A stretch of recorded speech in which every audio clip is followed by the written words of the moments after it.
I've never done live Zoom comedy before, so let's give it a crack. First, look, you know what? I just want to tell you a story, right? I just want to tell you one story, and then we'll get on to your next part, which I'm really looking forward to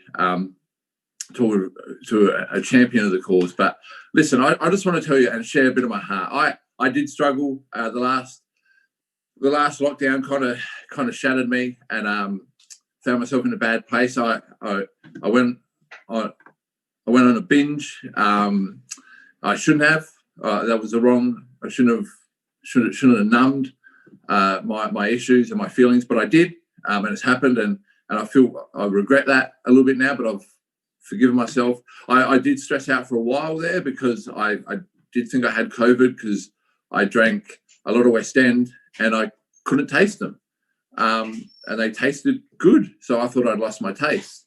But then talking to my kids now, if you've seen my stand-up before, you know I've got one child called Gary, who is he's my favourite child. I do have 4 baby bonuses, children, but Gary, and I don't care what any parent says, I don't have favourites. Yes, you do, because some children are just better than others. And Gary is my light. Gary is I love my other children, don't get me wrong. I adore them, but he's my little inspiration. He's my mental health guidance. Like, he's only 11. He's got a big role to play. Like, he's like the golden child out of the Eddie Murphy movie. Like, and I'll just tell you this. The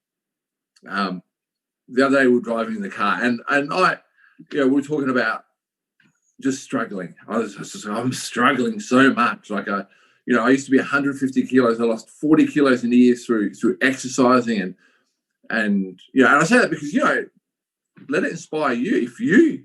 If I can do it, anyone can do it, right? And this year I attempted to run an ultra marathon, right? I attempted to run a 100-kilometer race, and I failed, right? And I'm like, it's not a pity party. I failed, right? I ran 50 Ks, a lot of walking. Let's be honest, a lot of walking, but I still didn't. I got to the grand final, but just a side note, would have helped if I trained. Yep, some things in COVID thought like maybe they were great ideas. Not a great idea, but would have. Hey, look, only 50, but a lot of walking. And again, it would have helped if I trained. But I've done all this cool stuff. I don't get that. I get that I've done stuff because I want to beat my mental illness through exercise and that kind of stuff. I really want to.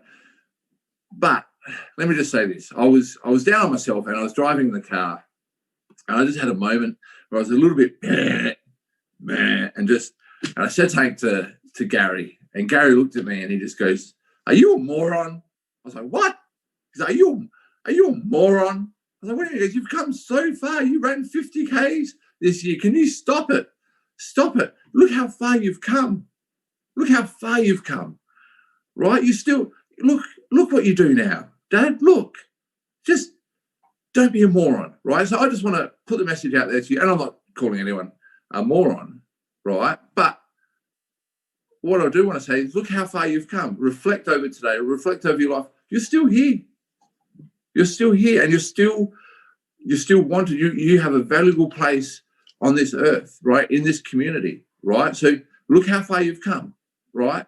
Remember that, and put it in like the laugh yoga lady. Put that ball of energy in your heart, right? And when times are tough, there's going to be tough times, but you've got this. Look how far you've come, right? Don't be a moron. And I say that was the most beautiful thing. Anyway.